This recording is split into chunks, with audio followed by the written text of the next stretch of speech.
মারা গেছে, যেহেতু মুসলিম হয়ে তারা জন্মগ্রহণ করেছে, এজন্য তারা জান্নাতে যাবে ইনশাআল্লাহ। এবার থাকলো সাবালক সাবালিকা হয়ে যাওয়া। মুসলমান ঘরে জন্মগ্রহণ করেছি অথবা অমুসলমান ঘরে জন্মগ্রহণ করেছি। অমুসলমানকে তো আপনারা অমুসলমানই ভাবছেন, মুসলমান ঘরে জন্মগ্রহণ করেছি আপনারা মুসলমান ভাবছেন। এই বিষয়টা একটু মনোযোগ দিয়ে শোনার এবং বুঝার প্রচেষ্টা করুন সুপ্রিয় ভাই এবং বোন। 5-6 বছর বয়সে আমরা আধার কার্ড অনেক ছেলে মেয়ের করেছি না করিনি? কি বলছেন? 5-6 বছর বয়সে আমরা আধার কার্ড ছেলে মেয়েদের করেছি। ওই ছেলে মেয়েদের বয়স যদি এখন 17-18 বছর হয়ে যায়, আর ওই আধার কার্ড দ্বারা যদি পাসপোর্ট করব মনে করি, বা আদালত অফিস আদালতে কোনো যদি কাজ করব মনে করি, যে আধার কার্ডটা 5-6 বছরে করেছি ছেলে মেয়েদের, সেই আধার কার্ডটা শো করা যাবে? যাবে না। আপনারা অবগত আছেন? যাবে না।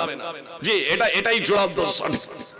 যারা অবগত নন তারা জিজ্ঞেস করবেন, ওই 5-6 বছরে যে আধার কার্ড করা হয়েছে, আপনি ব্যাংকে গিয়ে, আপনি পাসপোর্ট অফিসে গিয়ে, আরে এটা তো সরকারের পক্ষ থেকে এটা তো করে দেওয়া হয়েছে, এটা করেছি একবার, বলবেন না এটা আর চলবে না, আপনাকে আবার করতে হবে সাবালক হয়ে যাওয়ার পর, আবার করতে হবে সুপ্রিয় ভাই এবং বোন। 15 বছর হয়ে যাওয়ার পরে আবার আপনাকে আধার কার্ড আপডেট করতে হবে সুপ্রিয় ভাই এবং বোন। তাহলে ওই ছোট অবস্থায় হচ্ছে না সুপ্রিয় ভাই এবং বোন। আপনার সবাই তো মুসলিম হিসেবে জন্মগ্রহণ করেছিল, আজীবন কেউ মুসলমান থাকে না। ইসলাম আপডেট করতে হবে আপনাকে সুপ্রিয় ভাই এবং বোন। ইসলাম আপডেট মানে আপনাকে আপডেট হতে হবে। ইসলাম যা ছিল অতীতে, ইসলাম আছে। ইসলাম হলো আল্লাহ তাআলা বিশ্ববিদ্যালয় প্রদত্ত জীবন ব্যবস্থা। আপনাকে আপডেট হতে হবে। আপডেট হতে হবে বলতে, আপনার ছেলে যখন কথা যখন বলতে যখন শিখবে, আপনার ছেলে যখন কথা যখন বলতে শিখবে, তখনই আপনাকে ইসলাম কি জানাতে হবে। ইব্রাহিম আলাইহিস সালামকে আল্লাহ তাআলা বলছেন, ইদ ক্বালা লাহু রাব্বু আসলিম ক্বালা আসলামতু লিরাব্বিল আলামিন। আল্লাহ তাআলা ইব্রাহিম আলাইহিস সালামকে যখন বলেছিলেন, ইব্রাহিম তুমি ইসলাম কবুল করো, তুমি আত্মসমর্পণ করো, তুমি আত্মসমর্পণ করো, তখন ইব্রাহিম আলাইহিস সালাম বলেছিলেন, আমি নিখিল বিশ্বের প্রতিপালকের কাছে আত্মসমর্পণ করলাম।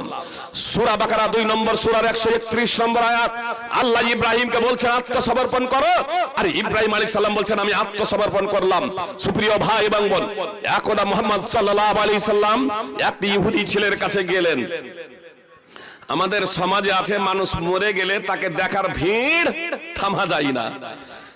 পুরুষ মরতে গেলেও যারা মেহরাম নয়, গায়ের মেহরাম মহিলা, তারাও ভিড় জমায়। আর মহিলা মারা গেলে যারা মেহরাম পুরুষ নয়, তারাও ভিড় জমায় ওই মহিলাকে দেখার জন্য। এটা ঠিক না? জীবদ্দশায় যাদের দেখা বৈধ নয়, মৃত্যুর পরেও তাদের দেখা বৈধ নয়, জেনে রাখুন। জি, যখন দেখার কথা তখন আমরা যাই না। অসুস্থ আছে আপনি দেখতে যান, অসুস্থ আছে আপনি দেখতে যান। আলী রাদিয়াল্লাহু তাআলা আনহু সূত্রে বর্ণিত, রাসূল সাল্লাল্লাহু আলাইহি সাল্লাম বলেছেন, কেউ যখন তার কোন মুসলিম ভাই অথবা বোন, মানে পুরুষ পুরুষকে, মেয়ে মেয়েকে, অথবা যারা মেহরিম সে বোন হোক, আত্মীয় স্বজন হোক, যারা মেহরিম মেয়েদেরকে দেখতে পারে তারা, বা মেয়েরাও যারা মেহরিম তাদের দেখতে পারে তারা, আল্লাহ রাসূল সাল্লাল্লাহু আলাইহি সাল্লাম বলছেন, যখন একজন মুসলিম তার অপর মুসলিম ভাইকে দেখতে যায় অসুস্থ অবস্থায়, রোগী দর্শনে যায়, রোগী দর্শনে যায়, তো সকালে যদি যায় তো সে জান্নাতের ফল তুলতে থাকে, জান্নাতের ফল সে পাড়তে থাকে যতক্ষণ পর্যন্ত যেতে থাকে। আর যখন রোগীর কাছে গিয়ে বসে যায়, তখন রহমত, আল্লাহর দয়া তাকে ঢেকে নেয়, তাকে ঢেকে নেয়। আর সকালে যদি দেখতে যায় তাহলে সন্ধ্যা পর্যন্ত 70,000 ফেরেশতা তার জন্য ক্ষমা প্রার্থনা করে। কত বললাম? 70,000 ফেরেশতা তার জন্য ক্ষমা প্রার্থনা করে।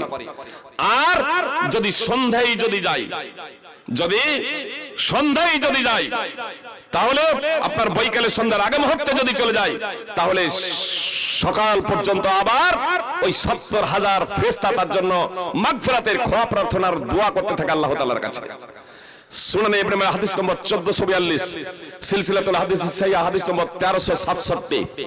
রাসূল সাল্লাল্লাহু আলাইহি সাল্লাম শুধু মুসলিম না, ও মুসলিম হলো তাকেও দেখতে যান। জি, পার্শ্বে আছে, দেখতে যান, দেখতে যান। দেখুন, রাসূল সাল্লাল্লাহু আলাইহি সাল্লাম একজন ইহুদি ছেলেকে দেখতে গেলেন। ইহুদি ছেলে যে রাসূল সাল্লাল্লাহু আলাইহি সাল্লামের খাদেম ছিল। মুহাম্মদ সাল্লাল্লাহু আলাইহি সাল্লাম ওই ইহুদি ছেলেটাকে দেখতে গিয়ে তার মাথার কাছে বসলেন, আর তারপরে তাকে বললেন, আসলিম, তুমি ইসলাম কবুল করো, আল্লাহর কাছে আত্মসমর্পণ করো। জি, অমুসলিমের বাড়িতে গিয়ে বলছেন। ওই ছেলেটাই একাই আছে এমনটি না, তার বাপও তার কাছে বসে আছে। ওই ছেলেটি তখন তার বাপের দিকে তাকাচ্ছে।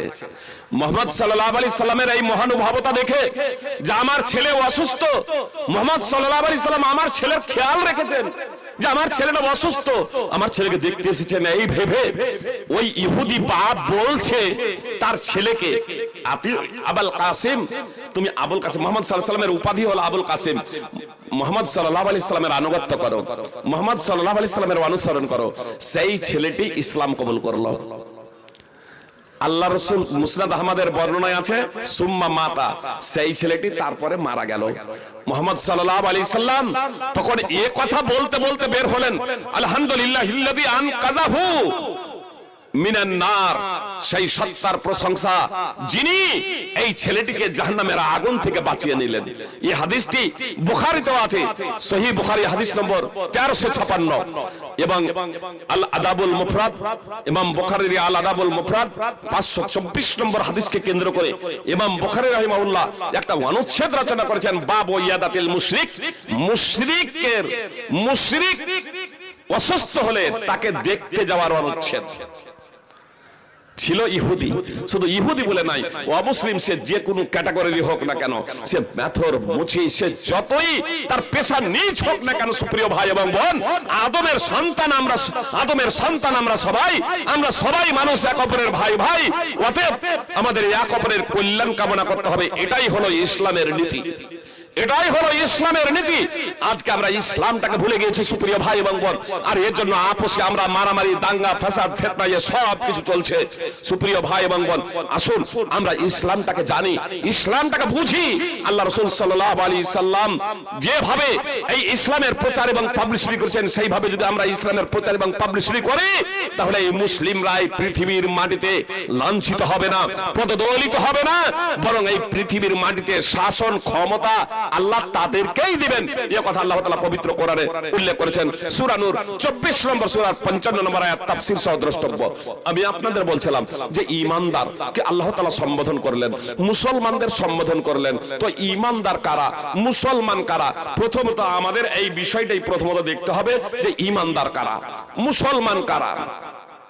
প্রথমত জানলাম যে প্রত্যেকটা শিশু মুসলিম হিসেবে জন্মগ্রহণ করে, কিন্তু সাবালক হয়ে যাওয়ার সাথে সাথে ও যদি নিজে যদি আপডেট যদি না হয়, কালেমাই শাহাদাত পড়ে সেই অনুযায়ী যদি জীবনযাপন শুরু না করে, তাহলে কিন্তু আর সে মুসলমান থাকবে না, মুসলমান আর থাকবে না। অটোমেটিকলি সে ইসলাম থেকে বের হয়ে যাবে, অটোমেটিকলি ইসলাম থেকে বের হয়ে যাবে।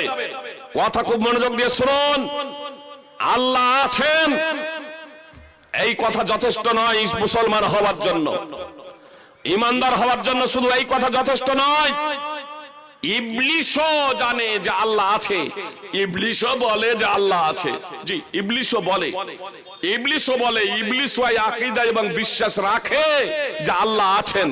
সুতরাং আল্লাহ তাআলা যখন ইবলিশকে অভিশপ্ত করলেন, আল্লাহর একটা নির্দেশকে না মানার কারণে, আল্লাহর একটা নির্দেশকে বাস্তবায়ন না করার কারণে আল্লাহ যখন ইবলিশকে অভিশপ্ত করলেন, ইবলিশকে লানত করলেন এবং বিতাড়িত করলেন এবং বললেন এখান থেকে যা, তুই চলে যা, কিয়ামত পর্যন্ত তোর উপরে লানত অভিশাপ, তখন ইবলিশ যে কোন বৃক্ষলতার কাছে, চন্দ্র সূর্যের কাছে প্রার্থনা করে নাই, ইবলিশ স্বয়ং আল্লাহর কাছে প্রার্থনা করছে। ক্বালা রব্বি ফাআনদিরনি ইলা ইয়াউমি ইউবআসুন, হে আমার প্রতিপালক, আপনি আমাকে পুনরুত্থান দিবস পর্যন্ত সুযোগ দিন, সময় দিন। সূরা হিজর 15 নম্বর সূরার 36 নম্বর আয়াত। তো ইবলিশ বিতাড়িত হয়ে, লাঞ্ছিত হয়ে, সে মালউন হয়ে ও প্রার্থনা করছে কার কাছে? আল্লাহর কাছে। তো আল্লাহ আছে এই কথা ইবলিশ মানে না। আল্লাহ আছেন শুধু এই কথা যথেষ্ট নয় সুপ্রিয় ভাই এবং বোন, এমনকি মুশরিকরা মহা বিপদে পড়লে কাকে ডাকতো? আল্লাহ বলছেন ওয়াইদা মাসসাকুমুয যুররু ফিল বাহরি ضل من تدعون إلا إياه فلما نجاكم إلى البر أعرضتم। সূরা বনী ইসরাঈল 17 নম্বর সূরার 67 নম্বর আয়াত।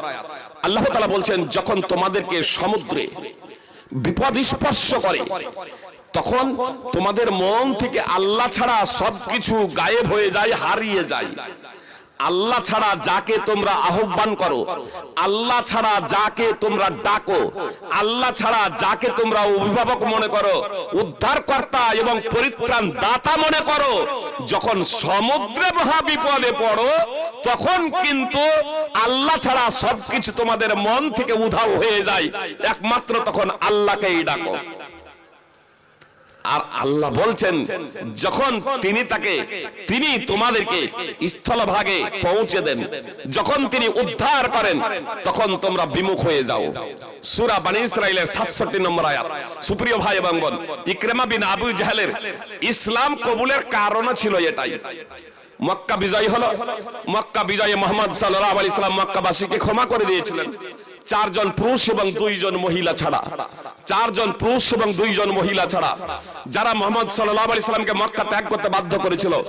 অনেক সাহাবিয়াকে যারা শহীদ করে দিয়েছিল।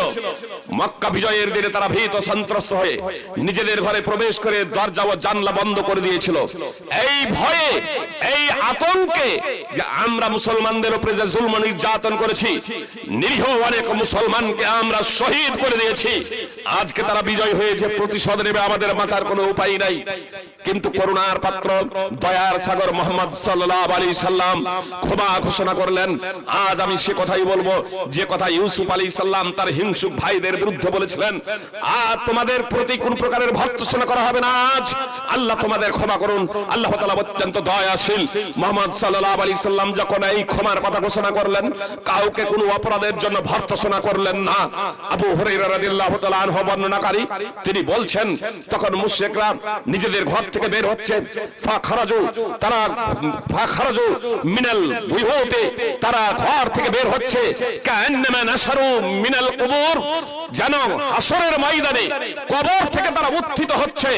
তাদের চোখে মুখে উদাসীনতার ছাপ, তাদের চোখে মুখে উদাসীনতার তখন ছাপ, এতটা তারা আতঙ্কগ্রস্ত হয়ে গিয়েছিল। মুহাম্মদ সাল্লাল্লাহু আলাইহি সাল্লামের ক্ষমা বাণী প্রদর্শন করত, ক্ষমা বাণী শুনে মুহাম্মদ সাল্লাল্লাহু আলাইহি সাল্লামের উদারতা ও মহানুভবতায় আকৃষ্ট হয়ে দেখানো ফিল ইসলাম। মক্কার ওই কাফের মুশরিক হত্যাকারীরা যারা 21 বছর ধরে ইসলামের বিরুদ্ধাচরণ করেছিল, কালেমায়ে শাহাদাত পাঠ করে মুসলমান হয়ে গেলেন, আলহামদুলিল্লাহ। ইমাম বাইহাকির সুনানুল কুবরা হাদিস নম্বর 18275। কিন্তু ইকরিমাকে তো আল্লাহ রাসূল সাল্লাল্লাহু আলাইহি সাল্লাম ক্ষমা করেন নাই। তার চরম মধ্যমূলক আচরণের কারণে শেষ পর্যন্ত ইকরিমা মক্কা ছেড়ে শাম দেশে চলে যাচ্ছে। আমার আর বাঁচার কোনো পথ নেই। নৌকায় যখন আরোহণ করেছে, নৌকা বিশাল ঝড়ের কবলে পড়েছে, বিশাল ঝড়ের কবলে পড়েছে। নৌকা যখন মাঝ নদীতে নৌকা ঝড়ের কবলে পড়েছে, নৌকার যারা মাঝি ছিল, নাবিক ছিল, তারা তখন বলতে শুরু করেছে, আখলিসু ফাইন্না আলিহাতাকুম লা তুগনি আনকুম শাইয়ান হাহুনা, তোমরা একাগ্র চিত্তে আল্লাহকে ডাকো, এই মহা বিপদে আল্লাহ ছাড়া তোমাদের কেউ পরিত্রাণ দিতে পারে না। চন্দ্র সূর্য, তোমাদের দেবী দেবতা লাত মানাত উজ্জা, কেউ তোমাদের কোনো উপকার করবে না। ইকরামার হৃদয়ে দাগ কেটে গেল। আরে আমাদের স্বধর্মের লোক, আমাদের স্বধর্মের লোক, আমাদের ভাইয়েরা, আমাদের চাচারা, আমাদের আত্মীয় স্বজনেরা, যারা এতদিন পর্যন্ত এই ধর্মটাই সঠিক বলেছে, শিরক মিশ্রিত ধর্মকেই যারা সঠিক বলেছে যে এটাই হচ্ছে সঠিক, এগুলো হচ্ছে মাধ্যম, এগুলোর মাধ্যম দিয়ে স্রষ্টার কাছে আমরা পৌঁছাতে চাই। আজ তারা বলছে মহা বিপদে আল্লাহকে একাগ্র চিত্তে ডাকা ছাড়া কোনো পথ নেই, বিশুদ্ধ অন্তঃকরণে ডাকা ছাড়া কোনো পথ নেই। এই মহা বিপদে কেউ যদি উদ্ধার করে, তিনি হলেন একমাত্র আল্লাহ। অতএব বিশুদ্ধ অন্তঃকরণে তোমরা সবাই আল্লাহকে ডাকো। নৌকার মাঝিরা যখন এই কথা বলছে, ইকরামার হৃদয়ে দাগ কেটে গেল। ইকরামা সিদ্ধান্ত নিল, আল্লাহ, এই যাত্রায় যদি আমি বেঁচে যাই আর সামদেশ যাব না। মুহাম্মদ সাল্লাল্লাহু আলাইহি সাল্লাম তো এই কথাটাই বলছেন। 21 বছর ধরে মুহাম্মদ সাল্লাল্লাহু আলাইহি সাল্লাম তো এই কথাই বলছেন। সুখে দুঃখে সর্ব অবস্থাতেই একমাত্র আল্লাহর দাসত্ব করতে হবে।